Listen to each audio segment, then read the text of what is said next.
Hello everyone, Ishan Ayurvedic medical college group में कोई available है, ऑनलाइन है?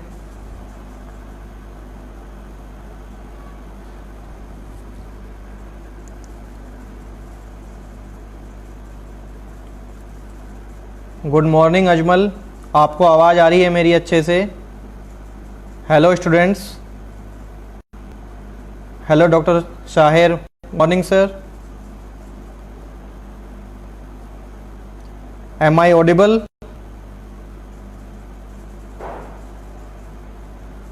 Good morning everyone, good morning.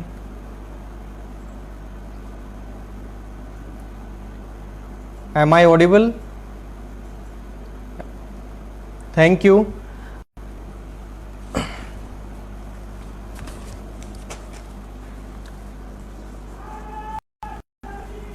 Good morning, good morning. तो आज का सेशन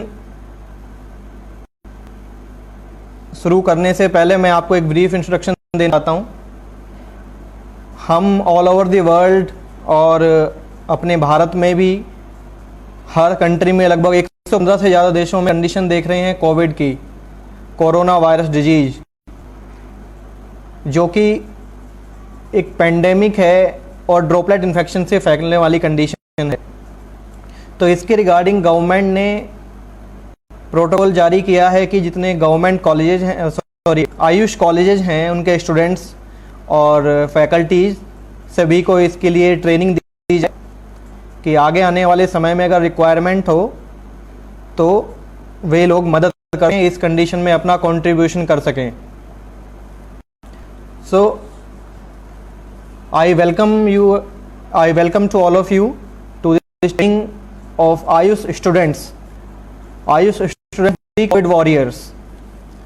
the कोविड वॉरियर्स। और मुझे विश्वास है कि आप सभी को जो बुकलेट्स मिली हैं वो बुकलेट्स आपने अच्छे से देख ली होंगी और उसके गो थ्रू जाके आपने पूरी डिटेल्स में अच्छे से पढ़ भी लिया होगा। तो आखिर सवाल ये है कि ये जो कोरोना से कंडीशन जो बनी हुई है देश में, इसको हम आखिर टैकल क्यों नहीं कर पा रहे हैं, और जितना कर पा रहे हैं तो उसमें हम और बेटर क्या करते हैं। हाँ, सभी स्टूडेंट्स अपना रोल नंबर, नाम और उन्होंने अपनी जो बुकलेट दी है, पॉकेट बुक जो दी हुई है, वो पढ़ी है या नहीं पढ़ी है, वो भी यस या नो में लिखेंगे साथ में, और बाद में इसका असेसमेंट भी होगा। तो इस जनरल कंडीशन के लिए गवर्नमेंट ने क्या किया है, सभी आयुर्वेदिक कॉलेजेस से एक एक ट्रेनर को बुलाया, उन्हें ट्रेन किया, उन्हें कहा मास्टर ट्रेनर, और मास्टर ट्रेनर्स को काम दिया कि वो बाकी स्टूडेंट्स को और वहाँ की फैकल्टी को भी ट्रेन करें। तो आप सभी के लिए मैं मास्टर ट्रेनर हूँ और मुझे डॉक्टर नवेद खान के साथ मुझे मिलकर आपको ये ट्रेनिंग देनी है। So we start with what is the corona virus. Coronavirus is a large family of the viruses which may cause illness in animals or the humans. In humans, several coronavirus are known to cause respiratory infections. Corona virus जो है वो जानवरों में और इंसानों में बीमारी फैलाने वाला वायरस है, और साथ में ये ह्यूमंस में जो जनरली पैदा करता है, रेस्पिरेटरी कंडीशंस को रिलेटेड बीमारियां पैदा करता है, कंडीशंस पैदा करता है। और अब से पहले जो भी आउटब्रेक्स हुए हैं इस वायरस की वजह से, उनमें MERS, MERS, middle east respiratory syndrome and severe acute respiratory syndrome SARS, ये सबसे पहले हो चुके हैं। और अभी जो रिसेंटली जो पेंडेमिक चल रही है ऑल ओवर द वर्ल्ड, उसको नाम दिया कोविड-19 कोरोना वायरस डिजीज इन 2019। ये जो कोरोना वायरस 19 है, सभी को पता है कि इसका आउटब्रेक वुहान सिटी से चाइना, और जनरल इंफॉर्मेशन सभी के पास है, जिसमें इसके सिम्टम है वो फीवर है, fever 100.4 degree Fahrenheit, dry cough, sneezing के साथ dry nose, running nose, dry cough, respiratory stress, सांस लेने में बहुत ज़्यादा परेशानी होना, और एक जनरल नॉर्मल फीवर की तरह बॉडी में बॉडी एक पेन, सोर थ्रोट, और इसमें एक एसोसिएटेड फीचर है जो कि है डायरिया। तो ये सिम्टम्स माइल्ड शुरू होते हैं और सीवियर कंडीशन तक पहुंच जाते हैं। इसमें 80% ऑफ द पेशेंट्स को डिजीज वाली कंडीशन डेवलप नहीं होती है। बाकी जो पेशेंट्स हैं उनमें माइल्ड से लेकर सीवियर तक कंडीशन होती है, और जो रेशियो एक चल रहा है वो है around 1 out of 6 people who get कोविड-19 बिकम सीरियसली इल। 6 में से एक को ये कंडीशन बहुत सीवियर कंडीशन में डेवलप होती है, जो कि एडमिट करने तक की नौबत आ सकती है।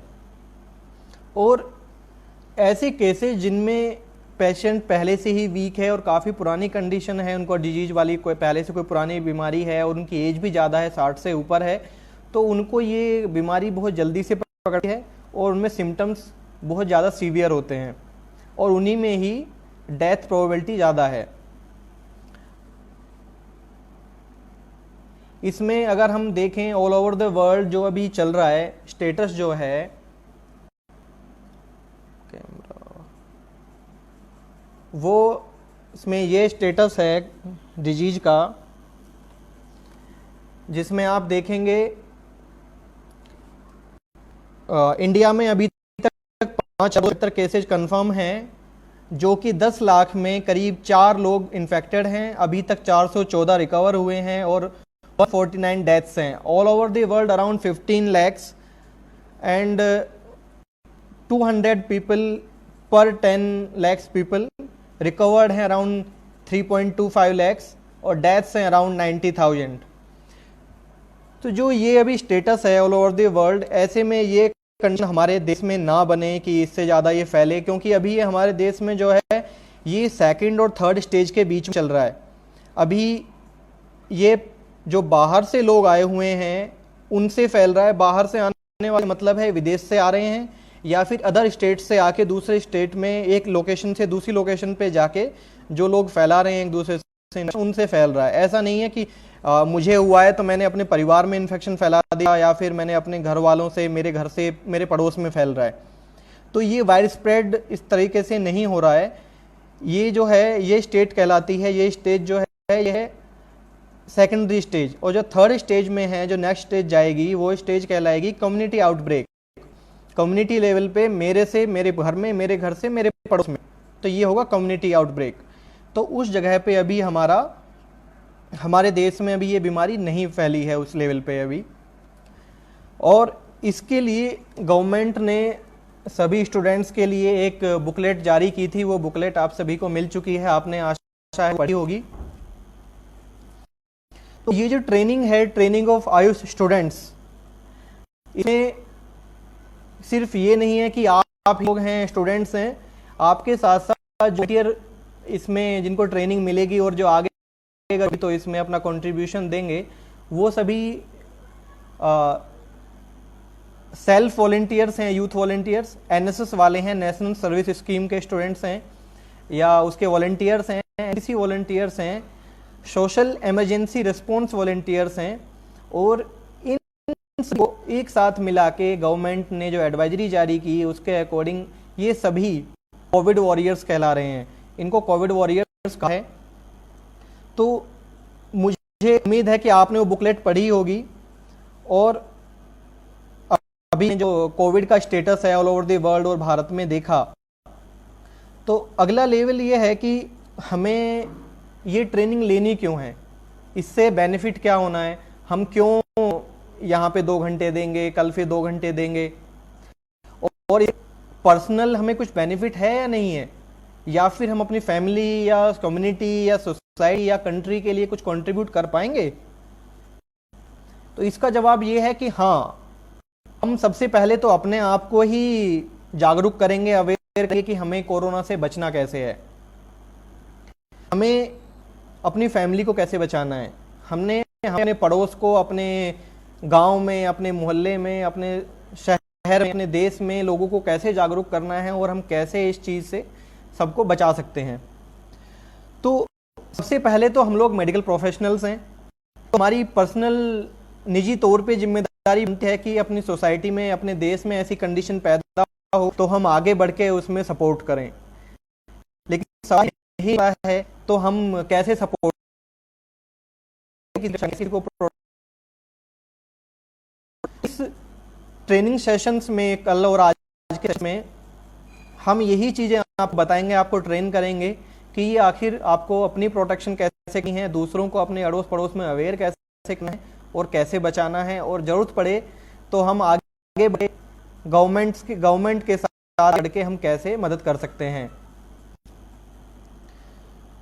तो इसमें चूंकि एक पेंडेमिक है और ऑल ओवर इंडिया फैला हुआ है, ऑल ओवर वर्ल्ड ये फैला हुआ है, तो पहले हमें खुद को सेफ रखना है और दूसरों को ये बताना है कि वो कैसे सेफ रह सकते हैं। तो इसमें ऐसे कुछ लोग ऐसे हैं जो इन्फेक्टेड हैं, उनको सिम्टम्स हैं, लेकिन उनको डर है कि अगर मैं ये बता दूंगा सोसाइटी में तो लोग मुझे अवॉइड करेंगे, या फिर मैं कैसे ट्रीटमेंट लूँगा, मैं कैसे जाऊँगा, मुझे लेके जाएगा, या मेरे फैमिली वाले मुझसे कट ऑफ हो जाएंगे, लोग मुझसे बात नहीं करेंगे, मैं चल ऐसे ही बुखार की दवाई खा लेता हूँ, चल छोड़, या फिर हो सकता है मुझे सिर्फ बुखार ही है, खांसी जुकाम है, मैं नहीं ध्यान दे रहा हूँ उस पर। तो लोगों को इस चीज़ के लिए अवेयर करना कि यू आर द सस्पेक्ट और आपको ये चीज़ हो सकती है, तो हमें अपना आगे बढ़ के सेल्फ असेसमेंट करना है, और फिर जो भी आसपास डॉक्टर्स हैं, गवर्नमेंट फैसिलिटीज़ अवेलेबल हैं, हॉस्पिटल्स हैं, पीएचसी हैं, वहाँ पे जाके अपने बारे में। तो ऐसे भी कुछ लोग हैं, कुछ लोग ऐसे हैं कि उन्हें इलाज कराना कहाँ से है, कैसे कराना है, उनको पता है कि मुझे हो सकता है चांसेज हैं कोरोना इन्फेक्शन है, तो लेकिन उन्हें ये नहीं पता है कहाँ जाना है। तो ये उसे बताएगा कौन, ये इन्फॉर्मेशन पहुँच रही। अब गवर्नमेंट तो पर्सन टू पर्सन जाके गली में सभी को नहीं बता पाई, तो ये ट्रेनिंग सेशंस हैं, और उसमें फिर नेक्स्ट लेवल अपने परिवार में भी ये सिचुएशन देख सकते हैं। अभी लाइक ये चल था, जैसे ये लॉकडाउन हुआ, मुझे फीवरिश कंडीशन थी, मुझे हल्का सा गले में दिक्कत थी, तो मुझे डाउट था कहीं मैं लगातार क्लिनिक बैठ रहा हूं, लेकिन ये भी था कि मेरे पे कोई ऐसा पेशेंट नहीं आया है, और फीवर नॉट 100.4 डिग्री फ़ारेनहाइट से ऊपर, जस्ट जनरल हल्का सा लो ग्रेड फीवर जैसा था। तो मैंने प्रिवेंटिव मेडिकेशन शुरू की। अगर मैं उससे ऊपर जाता फीवर और मुझे प्रॉब्लम बनती, सांस लेने में दिक्कत होती, तो मैं सोचता हाँ भाई चांसेज हैं, तो लेकिन मुझे पता होना चाहिए मैं जाना के बाद किससे मिलना है, किस डॉक्टर को दिखाना है, मैं कहाँ पे जाकर ट्रीटमेंट कराऊंगा, कहाँ अपना टेस्ट कराऊंगा। लोगों को ये पता ही नहीं है कि उन्हें इन्फेक्शन होगा कैसे। ये तो वो चीज़ भी बतानी है कि उन्हें बचाव कहाँ से करना है, इन्फेक्शन फैल कहाँ से रहा है, उन्हें क्या प्रिकॉशंस लेने हैं। और जब प्रिकॉशन, किसी को ये भी पता है हमें मास्क पहनना है, ग्लव्स पहनने हैं, वहाँ हाथ नहीं लगाना है, ये करना है, लेकिन उन्हें एग्जैक्टली नहीं पता है कि मास्क को लगाना कैसे है, उसे कितना करना चाहिए, फेस को, हाथ को हमें कैसे धोना है, हमें कब कब हाथ धोने, मास्क को कैसे हटाना है। तो लोगों को पता है मास्क लगाना है, लेकिन उसको यूज कैसे करना है ये नहीं पता है, हैंड वॉश कैसे करना है ये नहीं पता है, हमें कहाँ भीड़ वाले एरिया में जाना है तो कैसे रहना है, और भीड़ वाले एरिया में जा रहे हैं तो हमें पर्सन टू पर्सन इंडिविजुअल कितना गैप रखना है। आप इंटरनेट पे सारे मीडिया के थ्रू देख रहे हैं सोशल डिस्टेंसिंग आखिर है क्या? सोशल डिस्टेंसिंग ये है कि मैं आपसे मिलना जुलना बंद दूं, अपने घर में लोगों से मिलना जुलना बंद कर दूं, या सोशल डिस्टेंसिंग कुछ और है? तो ये सारी चीज़ें हैं, ट्रेनिंग के 2 दिन में हम आपको ये सारी चीज़ें बताएंगे एक एक करके।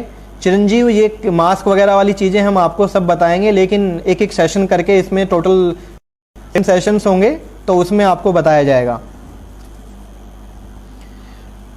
इसमें फिर नेक्स्ट पॉइंट है कि इसमें आपका रोल क्या हो सकता है। अगर आप ये ट्रेनिंग ले रहे हो, फ्यूचर में आपकी रिक्वायरमेंट होगी, तो आपके दिमाग में क्वेश्चन आएगा कि आपको करना पड़ेगा।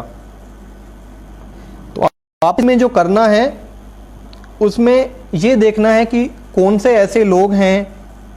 इसमें 2 चीज़ें होंगी, पहले आपको कि आपको सेल्फ प्रोटेक्शन का पता रखना चाहिए, उसमें फिर आपको पब्लिक को अवेयर करना है। जो नए केसेस आ रहे हैं, जो लोग माइग्रेट होकर इधर से आ रहे हैं जा रहे हैं, उनको पता करना है, उनमें से कौन लोग किसी ऐसे एरिया से आ रहे हैं इन्फेक्शन है, या उनमें से कौन से ऐसे लोग हैं जो किसी इन्फेक्टेड पर्सन के टच में आए हैं, या किसी को सिम्टम्स हैं, तो वो क्या सिम्टम्स कोरोना के ही हैं या नहीं है, वो जनरल किसी फ्लू वगैरह के सिम्टम्स हैं। तो ये सारी बेसिक चीज़ें नॉलेज आपको होगी तो आप ये डिफरेंशिएट कर पाएंगे कि कौन से केसेस हैं और कौन से केसेस नहीं। तो आपको ये चीज़ आगे रिपोर्ट करनी है और अगर वो इन्फेक्टेड है उसका टेस्ट होगा तो उसको ट्रीटमेंट मिलेगा। तो इसके लिए आपको सस्पेक्टेड केस, कॉन्टैक्ट केस या इन्फेक्टेड केस का सर्वेलेंस करने को मिलेगा। इसके जो आपकी टीम ही होगी उस टीम में होगा एक ANM होगी या फिर कोई नर्स होगी, आशा वर्कर होगी, ये आपकी टीम में होंगे और आपको एक फॉर्मेट दिया जाएगा जिसमें आपको एक इन्फॉर्मेशन कलेक्ट करनी है कि ये लोग इतने दिन पहले आए हैं, टिकट्स में आए हैं, फीवर था नहीं था, ये सारी चीज़ें उसमें रहेंगी। तो ये चीज़ आपको करनी है। अब इस ट्रेनिंग में जो एजेंडा है, एजेंडा क्या है? ट्रेनिंग ये है कि इसमें जैसे अब मेरा फर्स्ट सेशन है आज का, तो इस फर्स्ट सेशन में आपको क्या है समझना है, अंडरस्टैंडिंग ऑफ कोविड-19 कि कोविड-19 है क्या, वायरस क्या है और इसका किसी को इन्फेक्शन होता है, कम्युनिकेशन, तो इसके लिए आप कम्युनिकेट कैसे करेंगे पेशेंट से, उसकी फैमिली से या किसी से, किसी थर्ड पर्सन से आप उन्हें कैसे बताएंगे कि ये कोविड-19 है क्या, ये फैलता कैसे है और इसके लिए उन्हें क्या करना है, आपको क्या करना है और इसके लिए आपकी जिम्मेदारियां क्या हैं सोसाइटी में as a doctor, as a medical professional, as a medical student, आप लोग सोसाइटी में कैसे कंट्रीब्यूट कर सकते हैं। तो आज का जो फर्स्ट सेशन है वो इस पे है। इसमें टोटल 7 सेशंस हैं। तो उसमें सेकंड सेशन में होगा कि प्रिवेंशन, सेफ प्रैक्टिसेस इन कम्युनिटी। आपको ये बताएंगे कि उन्हें सेफ्टी कैसे रखनी है अपनी बीमारी से और इस बीमारी से बचा कैसे जा सकता है, प्रिवेंशन कैसे करनी है। और इसके लिए जो कोविड वॉरियर्स हैं, like you people are the warriors, students are the Covid warriors. तो अगर आउटब्रेक होता है, कम्युनिटी पे आउटब्रेक होता है, नेक्स्ट लेवल पे ये कंडीशन जाती है कि एक घर से दूसरे घर में, दूसरे घर से तीसरे घर में ये फैले, तो उस कंडीशन में आपको प्रिपेयर रहना है और आप क्या कर सकते हो उस टाइम पे। नेक्स्ट थर्ड सेशन होगा, उसमें है कम्युनिटी विजिलेंस। इसमें आपको अपने आसपास जहाँ भी आपको जो भी कोऑर्डिनेट किया जाएगा, जो भी आपको दिया जाएगा, उस एरिया में आपको जाके लोगों से ये पता करना है फॉर्मेट के थ्रू कि कोई इस टाइप की बीमारी या ऐसा किसी पेशेंट के कांटेक्ट में, या फिर वो क्या क्या प्रिवेंटिव मेजर्स हैं, या वो कहीं से आए तो नहीं है पिछले 14-15 दिन में, कोई ट्रैवल तो नहीं किया है, या ऐसे किसी बीमार के टच में तो नहीं थे। तो ये सेशन थर्ड में समझेंगे। सेशन 4 इसमें है supportive public health services. Supportive public health services हैं कि एक सोशल सर्विस में, जैसे काफ़ी घर हैं, तो इंडिविजुअल घर में उनमें रहने वाले लोग क्या क्या कर सकते हैं जिससे कि उनको घर के अंदर किसी को एक से दूसरे में इन्फेक्शन ना फैले। क्योंकि इस बीमारी में एक कंडीशन है कि मान लो किसी को आज इन्फेक्शन हुआ है तो अगले 5 से लेकर 14 दिन तक उसको इन्फेक्शन के सिम्टम्स कभी भी आ सकते हैं।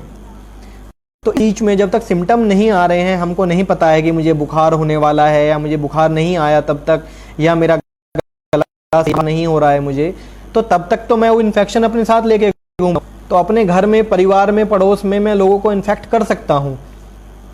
तो इस बीच में भी हमें घर में भी किस तरह से बेसिक मेजर्स हम कैसे लेते हैं, तो आपको सेशन 4 में ये चीज़ बताई जाएगी। सेशन 5 में है कि सपोज किसी को इन्फेक्शन, आप किसी दुकान पे जा रहे हो, उसने वहाँ पे छींक मार दी या खांसने लगा, या उसने वो कह रहा है कि यार मेरे तो बदन टूट रहा है, मुझे बुखार जैसा, जुकाम जैसा हो रहा है।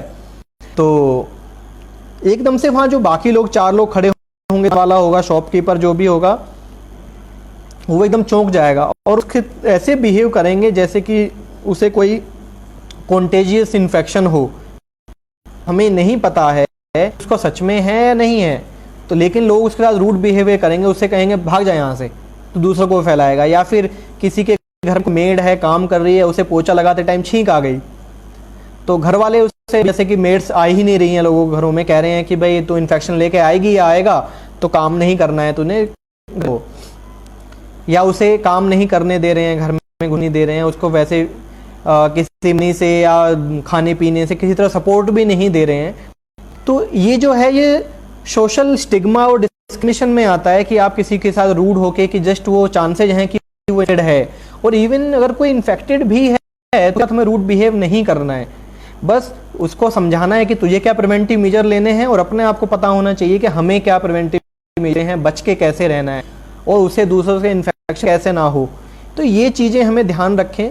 तो लोगों के मन में ठोस ठोस के ये ना बैठाओ कि तुझे है उस घर में उस परिवार में इन्फेक्शन है तो पूरी सोसाइटी उससे कट ऑफ हो जाए, ये चीज़ भी नहीं आनी चाहिए। क्योंकि अगर ये चीज़ आएगी वो इंडिविजुअल पर्सन जो इन्फेक्टेड है उसके मन में कहीं एक तो उसे मरने का डर है कि भाई मुझे मर जाऊंगा, क्योंकि काफ़ी मिथ्स हमारे इसमें फैली हुई हैं मल्टीमीडिया सोशल मीडिया के द्वारा कि कोविड वाले जितने भी इन्फेक्शन वाले पेशेंट हैं वो मर जाते हैं, उन्हें सांस की परेशानी होती है। फिर उन लोगों को, ऐसे इन्फेक्टेड लोगों को घर वाले भी पूरी तरह सपोर्ट नहीं पा रहे हैं, सोशली भी उनको सपोर्ट नहीं मिल रहा है, लोग दूर दूर अकेले कमरे में पड़े हुए हैं। तो ऐसे केसेस में मेंटल हेल्थ होते हैं कि वो मेंटली काफ़ी डिप्रेशन में जाता है पेशेंट। तो ये है स्टिग्मा और डिस्क्रिमिनेशन। एक दो केसेज ऐसे भी आए हैं सुनने में कि कोई कोविड का पेशेंट था, इन्फेक्टेड पेशेंट था, उसने सुसाइड कर ली अरे मारे कि मेरा क्या होगा, मेरे साथ कोई भी नहीं है, सपोर्ट नहीं करने वाला है। तो ये इस टाइप की टेंडेंसी डेवलप करने की हो सकती है कि सोशल स्टिग्मा और डिस्क्रिमिनेशन, वो चीज़ भी लोगों को अवेयर करना है कि नहीं है, वो ऐसे लोगों को हमें मेंटली फिजिकली सपोर्ट करें जितना हो सके। जो सेशन 6 होगा उसका कि कम्युनिकेशन, हमें कम्युनिकेट कैसे करना है, जो कोविड वो आपस में कैसे कम्युनिकेट करें और सोसाइटी में वो लोगों को कैसे पहुंचे और उन्हें किस तरीके से समझाएं। है सेशन 6 में ही safety of the Covid warriors, उन्हें अपने आप को कैसे सेफ रखना है। जब वो खुद को सेफ रखेंगे, उन्हें सारी चीज़ें पता होंगी सेफ रखने वाली, तभी तो वो एक अच्छी और सही चीज़ सामने सोसाइटी में फॉरवर्ड कर पाए। इसके बाद सेशन 7 में है कि special communication needs in urban areas, जो हाईली पॉपुलेटेड एरियाज हैं, ज़्यादा डेंसली पॉपुलेटेड हैं, जैसे चाहे झुग्गी झोपड़ी वाले डेंसली कंजेस्टेड एरियाज हैं जहाँ ज़्यादा है, या फिर ऐसे एरियाज जहाँ पे सपोज एक ही फ्लैट में पूरा परिवार रह रहा है, उसमें सेपरेट रूम के नाम पे कुछ भी नहीं है, तो वहाँ पे अगर को किसी पेशेंट को या किसी सस्पेक्टेड पेशेंट को अलग करना है, क्वारंटाइन डालना है कि भाई है तो थोड़ा तो बाकी परिवार से दूरी बनाना है, तो वो लोग वहाँ पे कैसे रहें, वो दूरी कैसे बनानी है उन्हें। तो इस टाइप से सोशल डिस्टेंसिंग वो कैसे रखें, प्रिवेंटिव मेजर्स कैसे अपनाएं, इसके लिए हम सेशन 7 में बात करेंगे। सो स्टूडेंट्स, अब हम यहाँ से आगे नेक्स्ट है जो सेशन है जो मैं लेने जा रहा हूँ यहाँ से आगे है, वो है session 1, response and containment measures. अगर आउटब्रेक है, अगर कम्युनिटी लेवल पे स्प्रेड होती है इन्फेक्शन, तो उसको हम रिस्पॉन्ड करें अपने लेवल पे। उसके बाद हम कंटेनमेंट मेजर्स, मतलब कि किसी को इन्फेक्शन है तो उसे कंटेन्ड एरिया में उसके यूज हुए सामान को, उसने जो सामान यूज किया है उस एरिया उस चीज कैसे कंटेन करके रखें जिससे उससे दूसरे लोग इन्फेक्टेड ना हों। तो इसके लिए इस सेशन में जो हम सीखने वाले हैं सेशन 1 में, वो है participant will be able to recall the role of COVID warriors. COVID warriors का जो रोल है इसमें आप लोग ये सीखेंगे, और participants will be able to explain, आप सभी ये एक्सप्लेन करने में सक्षम होंगे कि कोविड-19 आखिर है क्या, ये वायरस क्या है, और इसके लिए किसी को टेस्ट कब कराना है, इसमें जो सिम्टम्स हैं, सस्पेक्ट केस क्या है, कॉन्टैक्ट केस क्या है, या फिर एक कंफर्म केस क्या है। हम हर जगह पे नाम लेंगे, क्वारंटाइन, आइसोलेशन, ये सारी चीज़ें क्या हैं, इसमें अंतर क्या है, कोई भी पर्सन को हम कैसे डिफ्रेंशिएट करें, कोई सस्पेक्ट है या फिर कॉन्टैक्ट केस है या फिर कंफर्म्ड केस है। और इन तीनों केसेस में, सस्पेक्ट, कॉन्टैक्ट और कंफर्म्ड केसेस में हमें करना क्या है, हमें उसे कैसे आगे के लिए प्रोग्रेस में डालना है कि उसे ट्रीटमेंट चाहिए नहीं चाहिए या क्या। तो इसमें what we are going to learn, यहाँ पे उल्टा पड़ रहा है, यहाँ पे मैं दिखा नहीं पा रहा हूँ slides. Okay, the role of the Covid warriors. This bill talks about the role of the COVID warriors, plays what he and she needs to understand about the COVID. Second में होगा information to the community. Distancing कैसे maintain करनी है Covid warriors के द्वारा.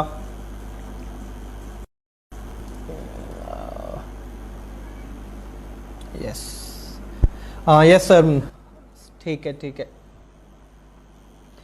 इसमें यहाँ पे है what we are going to learn. Role of the warriors Ayush students. This session talks about the role of courier warriors plays and what she and he needs to understand about the COVID. इस session में हम समझेंगे कि Covid warriors क्या हैं और role क्या रहेगा, कोविड-19 को समझना है. उसके बाद है information to the community by COVID warriors. Hand wash करना है, कॉफिंग कैसे करनी है और डिस्टेंसिंग कैसे मेंटेन करनी है.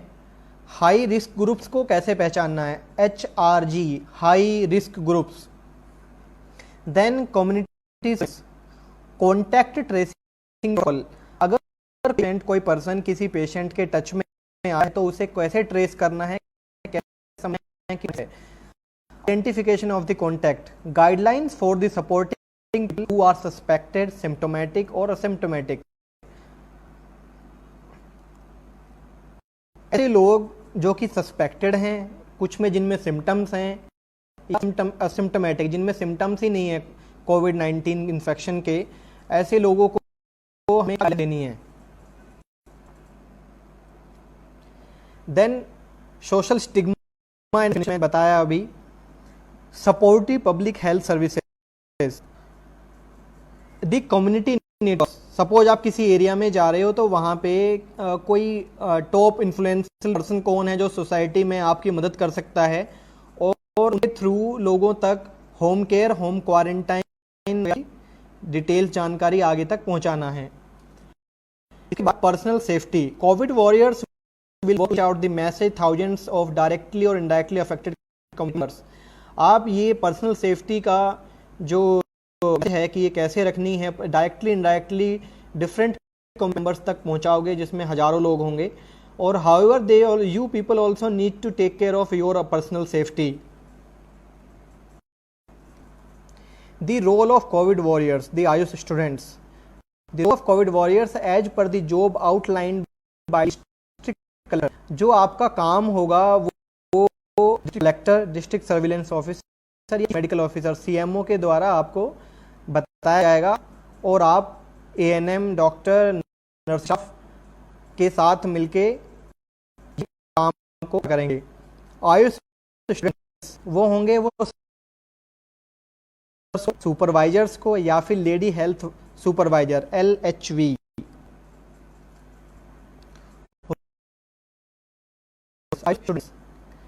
इन हाउस टू हाउस सर्विलेंस.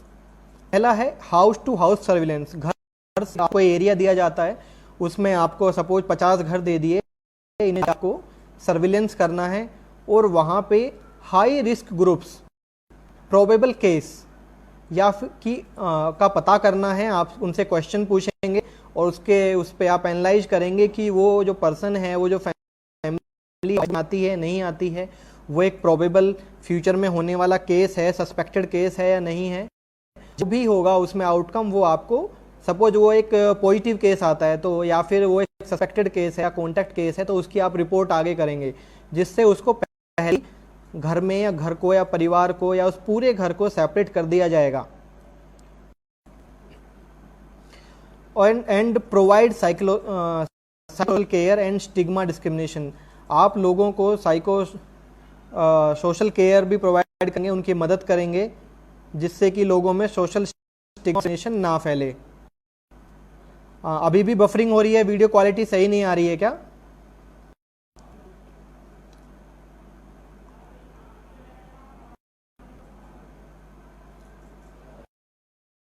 सभी के साथ प्रॉब्लम हो रही है?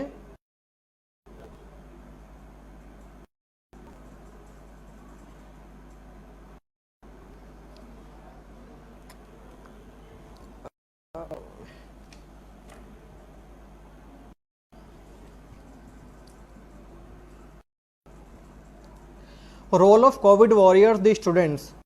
Community awareness through interpersonal communication. Promote preventive and control measures including social distancing, home care, home quarantine. Community में अवेयरनेस के बारे में मैंने आपको बता दिया है, इंटरपर्सनल, पर्सन टू पर्सन और to COVID warriors. Promote preventive and control measures.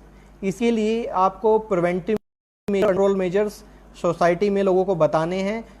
इसमें social distancing, home care, home quarantine ये हैं.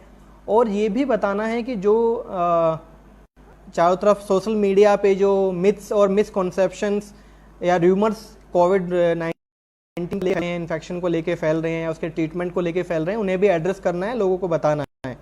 उसके बाद लोगों ने रिपोर्टिंग करनी है, उसका फीडबैक देना है. इसके बाद पर्सनल सेफ्टी और प्रिकॉशंस. कम्युनिटी में visiting contacts. Community surveillance done by visiting the local residents of the contact by health personnel. जो भी वहाँ पे जा रहा है होम टू होम सर्विलेंस के लिए, वो लोग जाके लोकल रेजिडेंट्स में कांटेक्ट करेंगे और वहाँ से क्वेश्चनर लेने के बाद जब फॉलोअप लेना है तो आप फ़ोन के द्वारा भी डिफरेंट, अगर कोई सर्कमस्टेंसेस ऐसी हैं आप वहाँ नहीं जा पा रहे हैं तो फॉलोअप कॉल वगैरह करके मोबाइल से भी यूज कर सकते हैं. अपने बारे में बताइए कि आप क्यों आए हैं वहाँ पे, कॉन्टैक्ट ट्रेसिंग क्या है, और उनसे जो आपको फॉलो जाएगा उसमें डेटा कलेक्ट करिए. Community surveillance to identification of extended social networks and history of the days of the onset of the illness. पिछले 28 दिन में बीमारी से पहले, ट्रैवलिंग के बाद पिछले 28 दिन से 14 दिन तक की कोई भी आपको हिस्ट्री ले और वो हिस्ट्री लेके उसको बाकी डेटा से मैच करना है कि वो एक कॉन्टैक्ट केस है या कंफर्म्ड केस है. इसके बाद monitoring the contacts of the confirmed cases. जब आप एनालाइज कर लेंगे कि ये कॉन्टैक्ट केस है या कंफर्म्ड केस है तो उसे ट्रेस करना है, मॉनिटर करना है 20 तक लास्ट एक्सपोजर से. और follow up information about contacts can be obtain from family members person to the patients work place. जो आप ये डेटा ले सकते हैं पेशेंट के बारे में या किसी भी पर्सन के इंडिविजुअल के बारे में, उसकी फैमिली मेंबर से ले सकते हो, उसके साथ काम करने वाले लोगों से, उसके स्कूल में जो एसोसिएट्स हैं ले सकते हैं, या फिर उसकी जो रिसेंट एक्टिविटीज हैं, से बाहर जाना, घर से कहीं से बाहर से आना, या फिर लास्ट 14 दिन में उसे कोई फीवर जैसी कंडीशन कुछ तो नहीं हुआ है, वो सारी इंफॉर्मेशन आपको कलेक्ट करनी है कम्युनिटी में. इसके बाद इसमें हाई रिस्क ग्रुप कौन से हैं जो कि कोविड वॉरियर्स को करने हैं, कि ये लोग जो हैं हाई रिस्क ग्रुप्स वे हैं जो कोविड होने के बाद या कोविड होने के चांसेस ज़्यादा हैं, कोविड इन्फेक्शन, और कोविड होने के उनको सीवियर कंडीशन डॉलर से ज़्यादा है, डेथ होने से ज़्यादा हैं. 60 to 70 ईयर्स की एज हो या उससे ऊपर हो, उसके साथ साथ कोई दूसरी बीमारियां जैसे कि asthma, heart problem, kidney problems, hepatitis, diabetes, high blood pressure या फिर न्यूरोलॉजिकल कंडीशंस हों, प्रेग्नेंट वोमेन और दूसरी इम्यून सप्रेशन से रिलेटेड कोई प्रॉब्लम हो या फिर मेडिसिन चल रही हो, उनको रेडियोथेरेपी चल रही हो, बोन मैरो कैंसर हो या किसी दूसरे सिस्टिक फाइब्रोसिस वगैरह हो, या फिर कोई दूसरी कैंसर जैसी कंडीशन अगर डेवलप हो, तो ये लोग हाई रिस्क ग्रुप में आते हैं. इनको इन्फेक्शन होने के चांसेस ज़्यादा होते हैं और साथ साथ इनके डेथ होने के चांसेस भी ज़्यादा हैं, जिससे कि ये में ज़्यादा सीवियर कंडीशन बनती है. अब हम समझेंगे सस्पेक्ट केस क्या है. सस्पेक्ट केस है in the same house without proper protection with covid patient. ऐसा इंसान जो कि किसी कोविड-19 पेशेंट के साथ किसी घर में बिना प्रोटेक्शन के या प्रोटेक्शन के साथ भी रह रहा है, वो एक सस्पेक्ट केस है.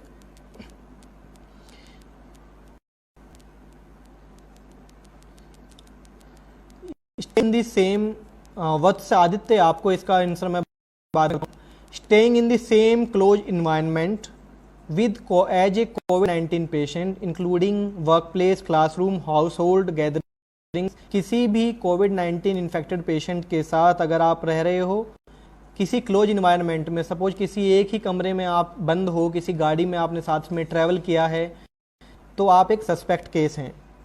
या फिर किसी ऐसे पेशेंट के साथ जो इन्फेक्टेड केस है उसके साथ 1 मीटर की प्रॉक्सिमिटी में आप साथ में बैठे हो, खाना खाए, घूमे हो, या फिर कुछ भी ऐसा कि आप उसके टच में आए हो, तो वो चीज़ आपको एक सस्पेक्ट केस बनाती है। या फिर providing direct to a contact patient, ऐसा कोई भी पर्सन जो किसी एक कोविड-19 पेशेंट की केयर कर रहा है, उसकी देखरेख कर रहा है।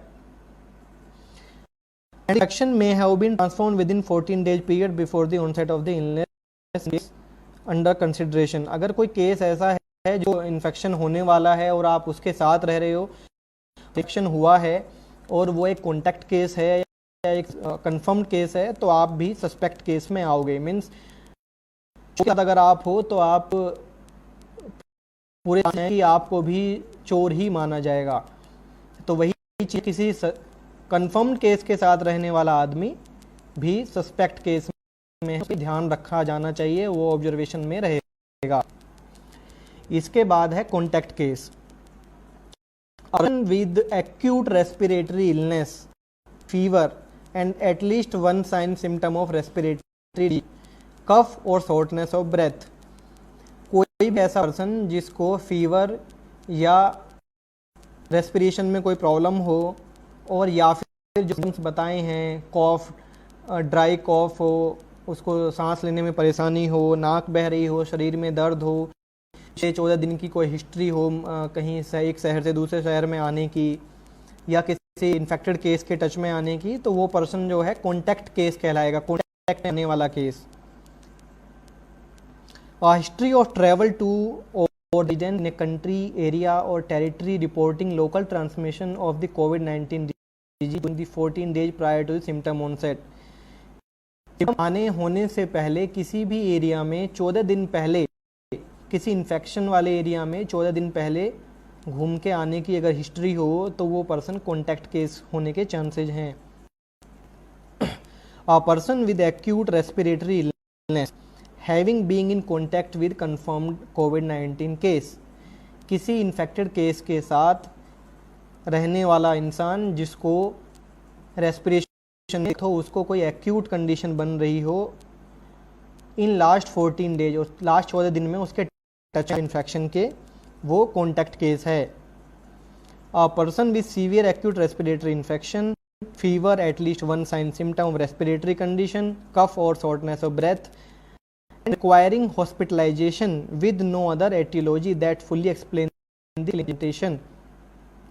कोई भी ऐसा पर्सन जो हॉस्पिटलाइज, जिसको हॉस्पिटलाइजेशन की रिक्वायरमेंट हुई हो पिछले 14 दिन में, और वो एक्यूट रेस्पिरेटरी कंडीशन हो, जिसको फीवर हो, कॉफ हो, तो वो भी ऐसे इन्फेक्शन में आने वाला इंसान भी कॉन्टैक्ट केस है। कोविड-19 इन सभी जो ऊपर मैंने 4 पॉइंट बताए हैं, इनके होने के साथ साथ ऐसा कोई पर्सन जिसमें कोविड-19 का अभी टेस्टिंग पॉजिटिव नहीं आई है लेकिन सिम्टम्स हैं, ऐसे के टच में आने वाला भी कॉन्टैक्ट केस है। अब हम देखेंगे कि जो इन्फेक्टेड केस है उसमें क्या है। जो कॉमन सिम्टम्स हैं, fever, high fever 100.4 degree Fahrenheit, running nose, dry cough, body ache, GIT problems, pneumonia, और जो टर्म है वो cough, sneeze from infected person और टच कंटेंट कंटेमिनेटेड ऑब्जेक्ट्स। अब हम थोड़ी डेफिनेशन वो चलाएंगे, उसमें ये पॉइंट्स आते रहेंगे जिसमें आपको ये चीज़ समझनी है। डिजीज कैरियर, और हम कहेंगे कि ये पेशेंट जो है ये कैरियर है, ये पर्सन जो है कैरियर है, इसमें सिम्टम है या सिम्टम नहीं है, वो एक बाद की बात है, लेकिन वो कैरियर कैसे है? कैरियर मीन्स कैरी करने वाला, अपने साथ लेके चलने वाला। Disease carrier could refer to asymptomatic carrier, एक इंसान जिसमें सिम्टम्स नहीं है कोविड के। अ पर्सन और organism infected asymptomatic could could refer a symptomatic carrier, a person or organism infected with an infectious disease agent but displays no symptom. There are no symptoms but he is infected, he is the asymptomatic carrier or disease carrier. What is latent period? The period between infection with the virus or other organism and the onset of the symptoms.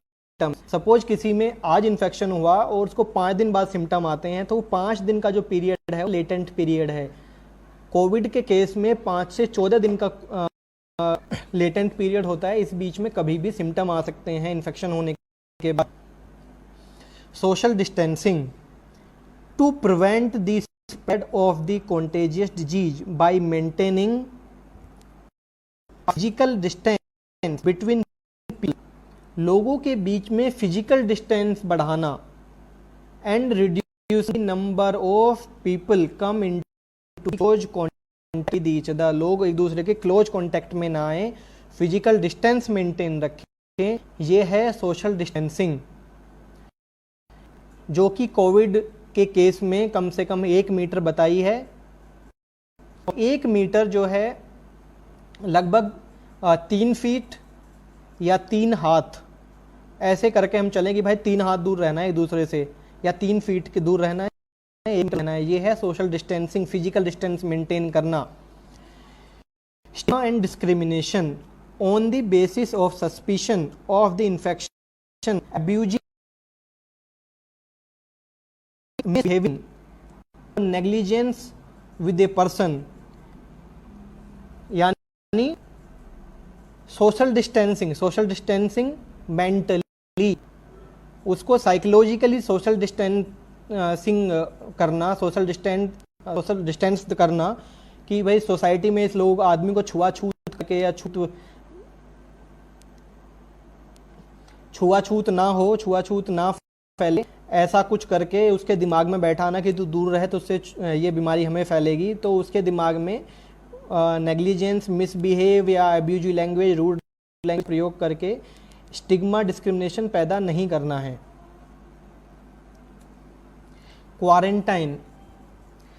Quarantine is action on the movement of the people और related goods in area, like in a room, inside a room और inside a house. किसी person है जिसको chances हैं कि इसको infection है, उसको किसी एक कमरे में घर के अंदर बंद रखना और उसके सामान कर देना कि ये इंसान का यही सामान है, यही छुएगा, यही इसको प्रयोग, कोई और प्रयोग में नहीं लेगा, ये क्वारंटाइन है।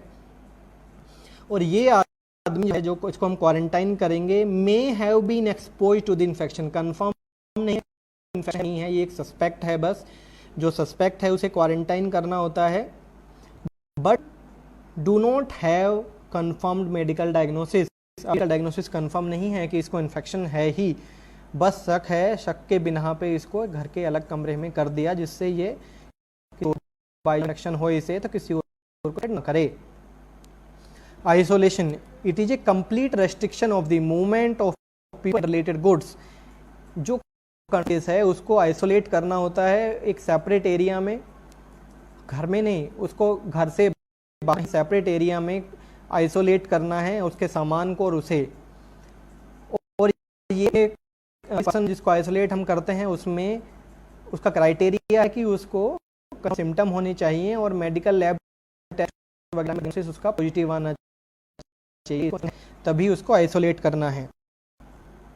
Asymptomatic case, symptoms might be in carrier और असिम्टोमेटिक में जिसमें कि कैरियर या पेशेंट में सिम्टम जरूरी नहीं है हों, या फिर हो सकता है वो पेशेंट लेटेंट पीरियड में चल रहा हो जब उसको सिम्टम्स नहीं, उसको इन्फेक्शन है, तो ऐसे पेशेंट में history of the movement from A infection high alert area, यानी कि उस आदमी को कहीं भी किसी हाई एरिया में जहाँ पे इन्फेक्शन है वो आदमी ऐसे इन्फेक्टेड एरिया से आया है या फिर वो किसी इन्फेक्टेड पर्सन के टच में आया है, इन लास्ट 14 डेज, लास्ट 14 दिन में, या फिर किसी इन्फेक्टेड पर्सन के टच में रहा हो 6 घंटे तक, ऐसे आदमी पे डाउट रखें, उसे केस कहते हैं, कैरियर कहते हैं, और उसे क्वारंटाइन किया जाता है।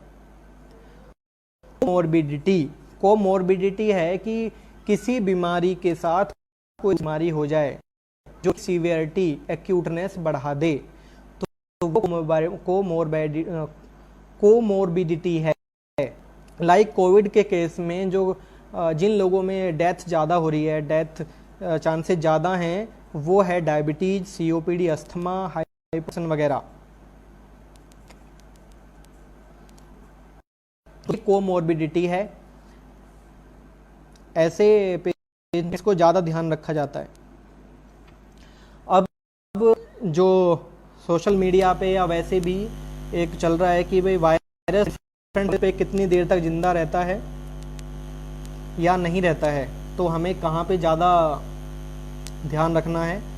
जो कोरोना वायरस है वो ओपन एटमॉस्फेयर में सपोज किसी और वो खुले में छींका है, तो थोड़ी देर में वो वायरस हवा से, सूरज की गर्मी से, अल्ट्रावायलेट रेज वगैरह से वो उसका जो मटेरियल है, आरएनए है, वो डैमेज हो जाता है और उसकी फैटी मेम्ब्रेन डिसॉल्व हो, और जो ये पार्टिकल्स हैं वो ब्रेक डाउन हो जाएंगे। मीन्स जो वायरस पार्टिकल है वो ब्रेक डाउन हो जाएगा कुछ घंटों में।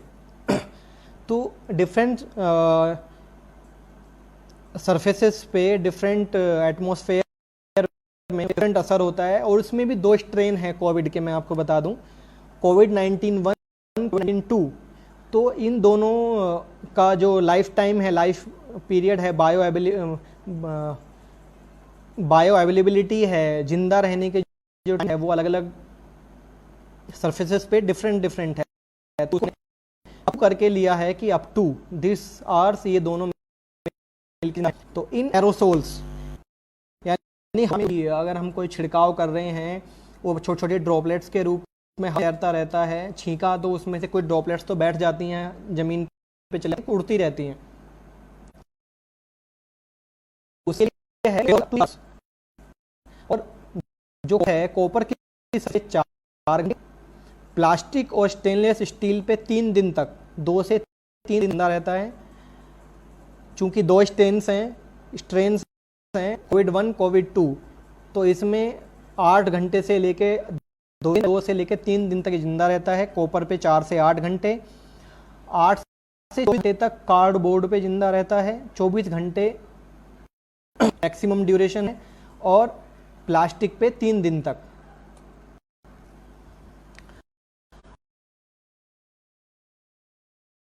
तो 3 तरह के केस मिलेंगे, सस्पेक्ट केस, कॉन्टैक्ट केस, और उसके बाद आपको मिलेगा सिम्टोमेटिक केस जिसको सिम्टम्स हैं।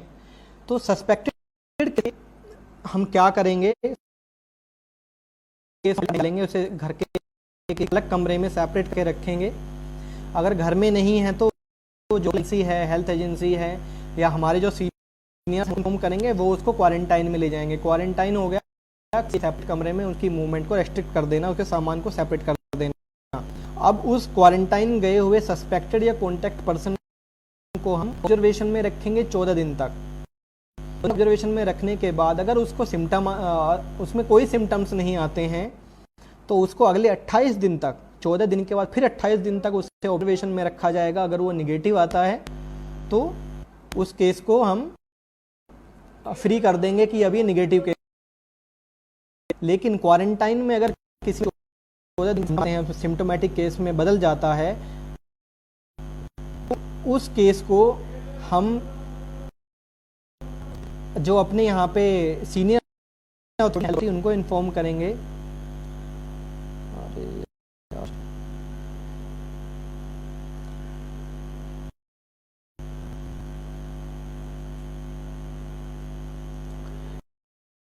करेंगे अथॉरिटी को, आइसोलेशन में डाल देंगे और उसका फिर ट्रीटमेंट। और ये जो चेन रहेगी कि कोई कंट्री, तो हम उसे इन्फॉर्म कैसे करेंगे। सबसे नीचे जो स्टूडेंट्स हैं, आयुष स्टूडेंट्स जो हैं वो, या फिर फील्ड लेवल वर्कर्स हैं, प्रिंसिपल को या अपने इंस्टीट्यूशन के हेड को या फिर मास्टर ट्रेनर इन्फॉर्म करेंगे। जैसे इस सेशन में आपका मास्टर मैं हूँ, या फिर आप अपने कॉलेज में हमारे प्रिंसिपल सर हैं, तुषार सर हैं, डॉक्टर नावेद हैं, किरण सर हैं, हम उनको इन्फॉर्म करेंगे। उसके बाद वहाँ लेवल पे जो इन्फॉर्मेशन जाएगी वो आयुष मेडिकल ऑफिसर या डिस्ट्रिक्ट ऑफिसर। तो ये जो इन्फॉर्मेशन की चेन है, सारा हम के सारा डेटा इस तरीके से पहुँचाएंगे। तो मेरा सेशन खत्म हो रहा है, फर्स्ट सेशन। इसके बाद यहाँ से आगे डॉक्टर नवेद सेशन लेंगी। Thank you everyone.